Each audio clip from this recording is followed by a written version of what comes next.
Ya, saya tampilkan lagi untuk videonya ya, sebentar saya bukanya. Video tadi mana sih download?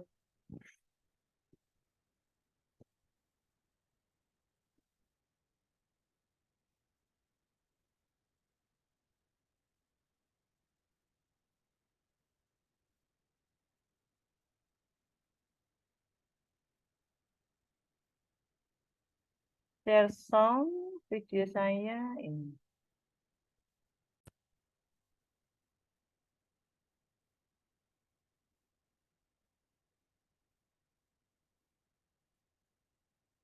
Nah, nggak muncul suaranya. Muncul nggak suaranya?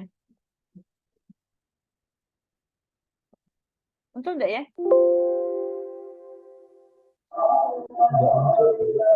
Oh, loh, bentar. Harusnya muncul ya.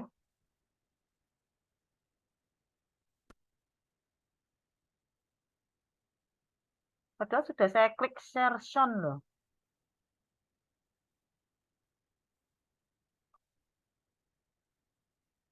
Saya ulang lagi.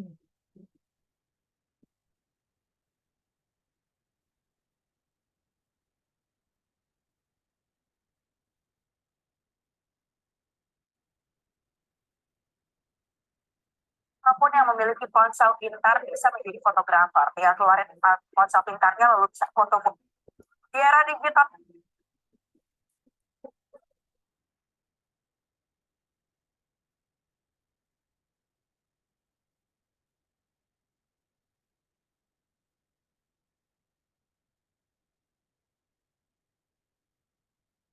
The window is sharing file to start. The window you select is invalid.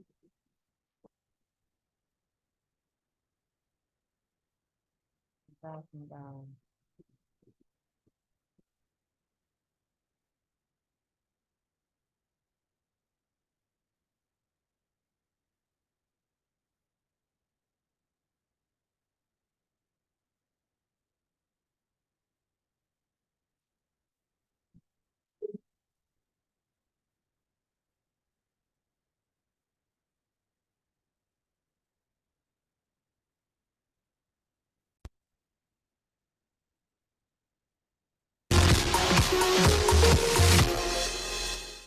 Munculkah? di era digital ini siapapun yang memiliki ponsel pintar bisa menjadi fotografer. Tinggal keluarin ponsel pintarnya lalu bisa foto-foto ya. Meski demikian, kamera analog ternyata tetap memiliki pasar tersendiri yang terus tumbuh. Lalu apa yang membuat kamera analog begitu istimewa sehingga teknologi yang sudah berumur lebih dari 110 tahun ini masih tetap relevan hingga sekarang?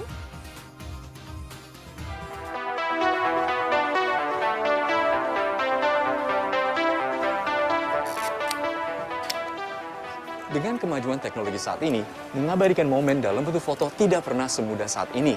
Digitalisasi fotografi membuat masyarakat dengan mudah mengambil gambar, melihat hasilnya, dan membagikannya kepada orang lain. Namun bagi sejumlah pecinta fotografi, tidak ada yang bisa menyamai kepuasan melihat hasil foto yang diambil menggunakan kamera analog. Saat ini saya berada di Pasar Baru, Jakarta Pusat, salah satu pusat servis dan jual beli kamera analog yang masih bertahan di era digitalisasi.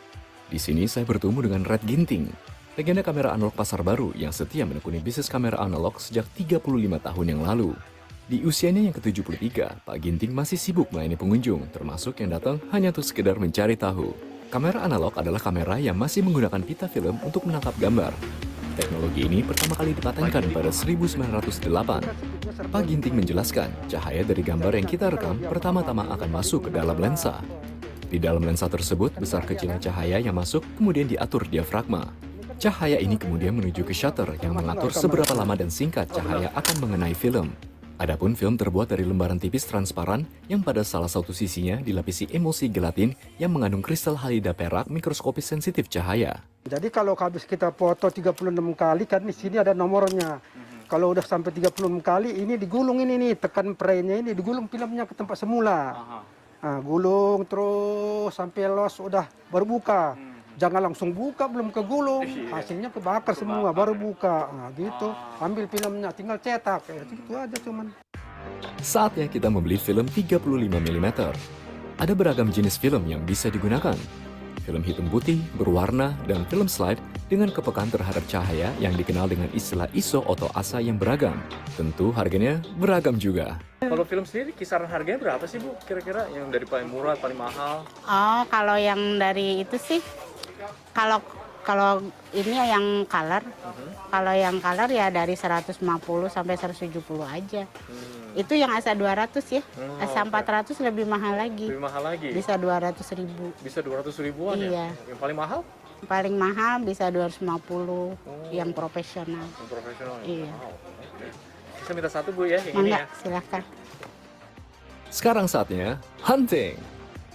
Mengambil gambar menggunakan kamera analog pada dasarnya sama saja dengan mengambil gambar dengan kamera digital. Tinggal bidik dan tekan tombol.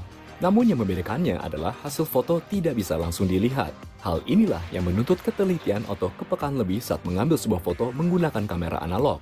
Terlebih jumlah foto yang bisa diambil terbatas pada roll film yang digunakan. Adapun hasilnya baru bisa dilihat setelah nanti filmnya dicuci. Dan itulah yang akan kita lakukan di tempat ini. Salah satu tempat di Jakarta yang menerima proses cuci cetak film kamera analog. Misi Mbak, nih hasil cetaknya. Tunggu dulu ya Kak. Oke, siap. Makasih. Iya, sama-sama. Nah, kalau di sini cuci film bisa dilakukan paling cepat dalam waktu 1 hari. Tapi memang kalau sudah selesai, nanti kita akan diberikan hasil digitalnya melalui email yang kemudian kita bisa pilih mana yang mau kita cetak.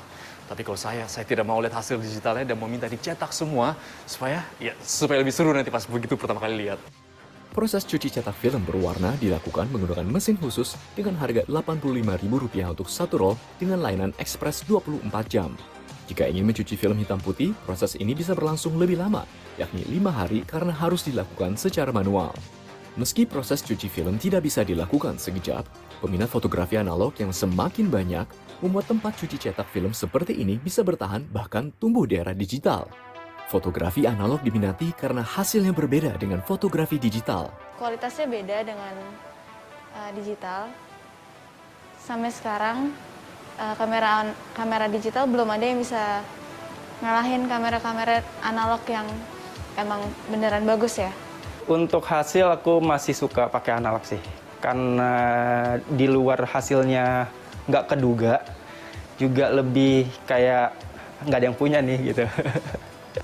Hasil foto saya sudah dicuci cetak. Tidak sabar melihat bagaimana hasilnya. Ya, ada memang yang hasilnya kurang memuaskan, seperti yang ini nih, kelihatannya under, tapi menurut saya ada juga yang keren, seperti yang ini nih. Nah, bagi saya sendiri, fotografi analog itu menawarkan sesuatu yang berbeda dengan kamera digital. Yang salah satunya adalah kita bisa memegang hasilnya dan juga melihatnya tanpa menggunakan layar. Arya Dita Tama, Indra Hadi, Jakarta. Bro, coba lihat gini bro, ini keren banget bro, keren banget nih bro, keren banget bro, ini keren banget bro, yang ini bro.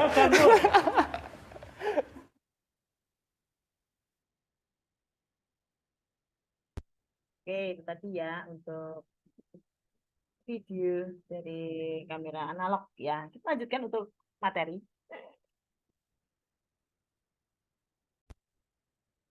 Nah, lanjut ya balik lagi ke laptop atau ke materi ini. Kalau tadi kamera analog atau film analog ya. Nah, sekarang bagaimana kalau dengan proses untuk digital? Ya. Yaitu perekaman gambar menggunakan sensor atau digital lebih kita kenal ya. Nah, di gambar ya itu tampak di gambar bahwa di teknologi digital itu tidak lagi menggunakan media film atau perekaman gambar, tapi digantikan oleh sensor. Ya, di gambar itu merupakan proses gambar digital, perekaman gambar pada gambar digital menggunakan sensor sampai menjadi sebuah gambar digital. Ya, dari objek nyata ada gambar orang itu ya, kemudian ditangkap oleh gambarnya oleh kamera digital yang menggunakan sensor sebagai pengganti film. Gambar dapat langsung dilihat ya hasilnya atau dapat dihapus jika tidak sesuai. Ya, kita mau selfie aja ya, satu gambar selfie itu, foto selfie kita mungkin bisa take-nya itu sampai 10, 20 ya. Dari sini nggak cocok. Padahal tuh kalau di handphone ya itu bisa kedetek misalkan beberapa gambar yang mempunyai kemiripan Jadi oleh handphone ya, salah satu handphone merek A gitu. Bahkan dia bisa mendetek ya kemiripan foto-foto yang kita lakukan yang foto selfie saking sebenarnya tidak ada bedanya gitu ya. Apalagi cewek nih, Mbak Sisi ini biasanya sering selfie-selfie ya. Dengan pose yang hampir sama tapi tag-nya itu bisa sampai 20, 10 menu-menuin memori HP itu sendiri ya. Nah, ataupun gambar disimpan di kartu memori kamera dan dari kartu tersebut gambar dapat dimanipulasi secara digital gelap terangnya, warnanya, komposisinya ya. Bahkan dapat dihilangkan atau tambah suatu objek di dalamnya melalui software Photoshop ya.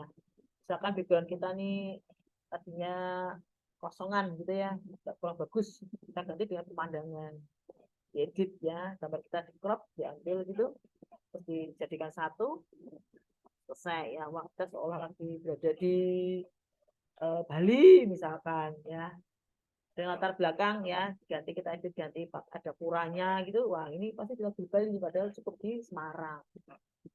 Nah seperti itu ya, itu contohnya. Kemudian gambar digital atau foto tersebut dapat digandakan ya, copy masuk ke dalam hard disk komputer atau media penyimpanan lain, atau bahkan bisa dicetak melalui printer. Sebegitu mudahnya. Ya, ringkes gitu. Tidak banyak prosedural ya. Tinggal mau kalau cocok ya dilanjut ya, kalau tidak cocok bisa di-delete ya, dihapus atau bahkan film gambar tadi yang direkam itu juga tidak sesuai, bisa kita edit melalui software tertentu. Ya, baru setelah itu proses cetak printer. Printernya sudah siap sedia. Pasti hampir semua mahasiswa tuh punya printer di rumah. Ya kan? Nah, sekarang kembali ke sensor atau ke digital, bagaimana sih proses atau prinsip kerja dari sensor itu sendiri? Nah, ini agak rumit nih. Mungkin agak terkantuk-kantuk, saya akan menjelaskan beberapa prinsip kerjanya ya. Prinsip kerja sensor yang pertama itu adalah sensor digunakan pada kamera digital itu sebagai media perekam gambar. Tugas sensor ya. Beda dengan analog ya, tadi dengan cepat gitu, begitu tidak ada cahaya atau begitu ada cahaya ya bisa menangkap gambar, tapi kalau tidak ya berarti dia tidak bisa menangkap objek kan gitu tuh. Begitu aja ya. Tapi kalau ini sensor, dia merupakan media perekam gambar. Data gambar diperoleh melalui cahaya ditangkap melalui lensa sebelum menuju ke sensor dilewatkan melalui prisma terlebih dahulu. Itu gambar prisma ya. Cahaya melewati prisma akan dipisahkan sesuai panjang gelombangnya dan sinyal yang panjang gelombangnya yang paling pendek itu akan dibelokkan. Ya. Nah, kamera digital itu menggunakan sensor array yang terdiri dari jutaan piksel kecil. Tombol shutter release yang ditekan ya, ceklek gitu pada saat proses pengambilan gambar dimulai, maka photosite akan terbuka dan foton dapat disimpan di cavity. Nah, kemudian padahal setiap cavity itu harus memiliki filter untuk meneruskan warna tertentu. Ya. Nah, kamera digital itu pada umumnya hanya menyeleksi 1 atau 3 komponen warna utama. Jadi dari cahaya yang masuk, 23 informasi dibuang, dan sisanya lagi itu adalah merupakan pendekatan dari informasi yang sesungguhnya. Jadi ada yang dipakai, ada yang tidak, gitu, dipilah gitu ya. Nah, tipe umum dari filter array itu adalah array Bayer namanya. Kemudian piksel warna hijau yang jauh lebih masuk dari filter warna biru dan merah. Padahal untuk sensitivitas sistem visual manusia itu sebenarnya lebih peka terhadap warna hijau dibanding warna yang lain. Selain itu juga lebih tahan noise ya dan detailnya lebih baik. Nah, seperti itu. Jadi manusia itu juga punya kepekaan tersendiri terhadap warna. Nah, secara visual dari seluruh warna yang tampak pada sistem visual manusia itu dapat diperoleh kombinasi 3 warna utama yang kita kenal dengan istilah RGB ya, red, green dan blue. Ya, pasti Anda kenal juga. Nah, kemudian ke berikutnya ya, CCD. Nih, proses digital ya, CCD, di mana setiap muatan piksel ditransfer melalui metode yang dikonversikan menjadi voltage, buffer, dan chip sebagai sinyal analog. Kemudian di situ ada detektor ya, CCD yang memiliki berbagai ukuran yang dinyatakan dalam satuan piksel. Sedangkan CCD itu sendiri dia terdapat 3 lapisan di sini. Yang lapisan terbawah, tengah, dan teratas. Gitu ya. Itu fungsinya masing-masing ya. Kalau yang terbawah itu memuat jutaan dioda fotosensitif yang disebut photosite, foto elemen dan piksel.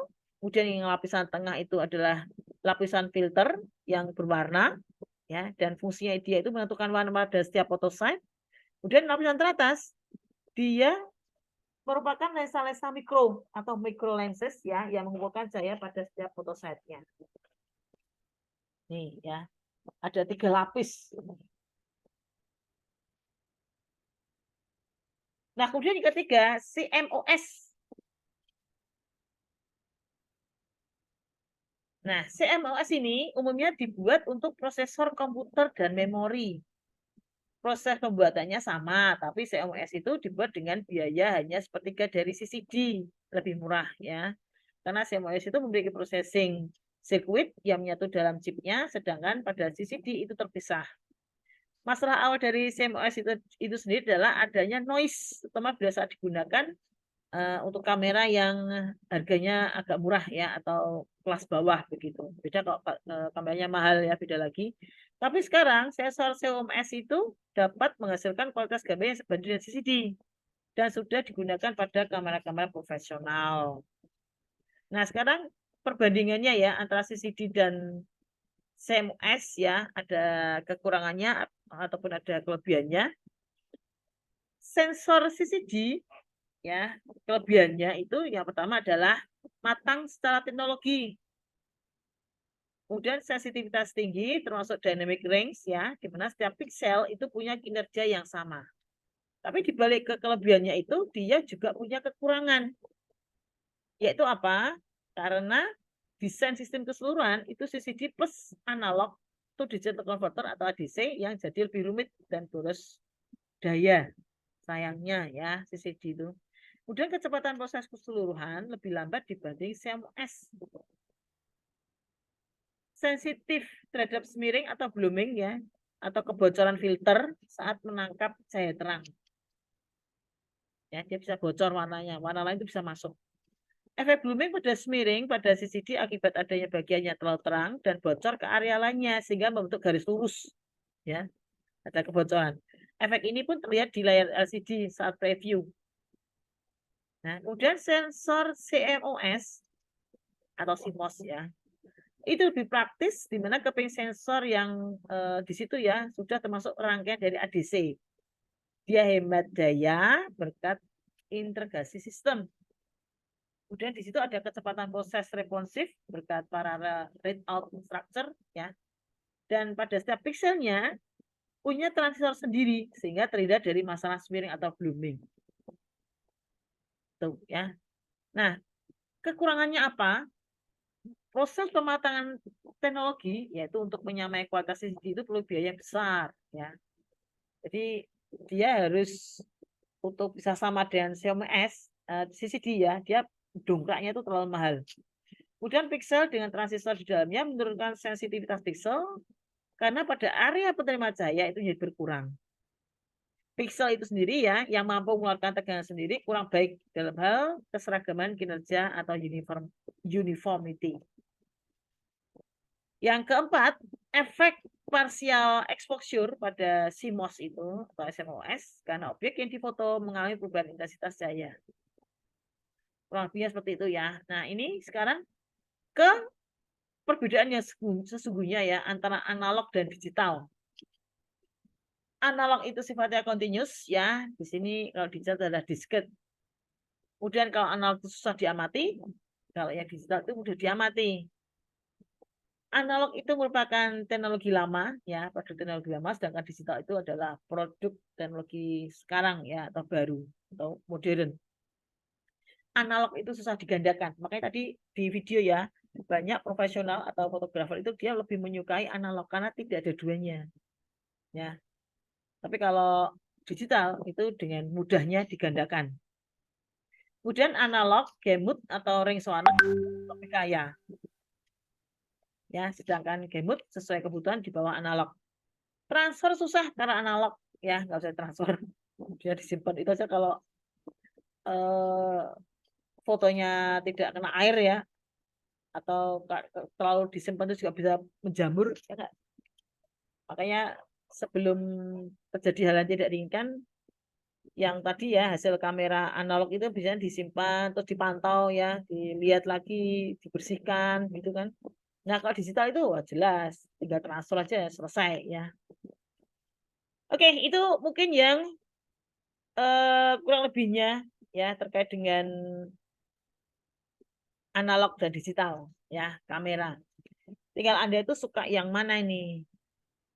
Yang model analog atau model yang digital. Berarti kalau bicara analog ya dalam arti kita tidak pakai HP lagi ya. Pakainya ya langsung kamera benar-benar yang kamera analog tadi.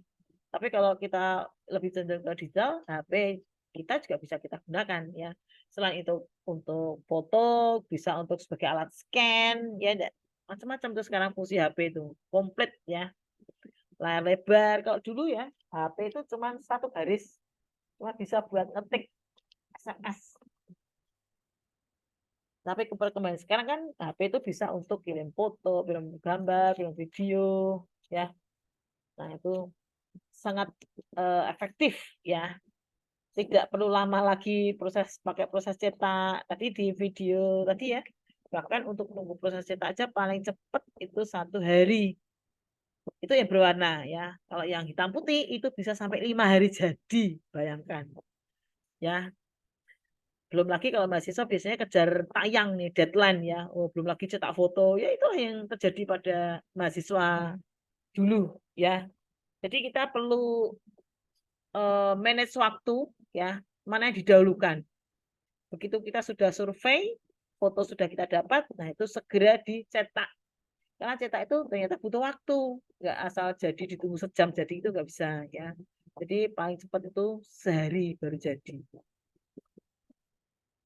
Nah, kesimpulannya apa untuk hari ini ya, bahwa teknologi film analog itu dalam menghasilkan gambar memiliki banyak kekurangan ya, sehingga dikembangkanlah teknologi sensor yang menghasilkan gambar dalam format digital untuk mengatasi kekurangan-kekurangannya tersebut tadi. Ya, teknologi gambar digital hadir nih lebih praktis sesuai dengan perkembangan zaman, tapi tidak semua dari teknologi analog itu buruk. Ya, ada kelebihannya. Bahkan sampai saat ini itu tidak dapat ditandingi oleh teknologi digital, ya. Jadi jasa yang menyediakan cetak ya, jasa cetak foto tadi itu juga masih ada sampai sekarang walaupun analog itu bertahan 110 tahun, bayangkan. Nah, sensor pun itu juga berkembang sampai dapat disematkan pada perangkat-perangkat kecil dengan kualitas yang masih bagus dengan biaya produksi yang lebih murah ya dibandingkan analog dan dapat disesuaikan dengan kebutuhan atau kelas atau peruntukan segmen pasar dari alat tersebut. Nah, tinggal Anda pilih yang mana, mau analog atau yang digital ya. Itu mungkin yang bisa saya sampaikan dulu. Yang masih stay siapa ini? Masih ada semua ya. Oh, ada tambahan ini, ada gigi Fuad. 1, 2, 3, 1, 2, 3, 4, 5, 6, 7. Oke.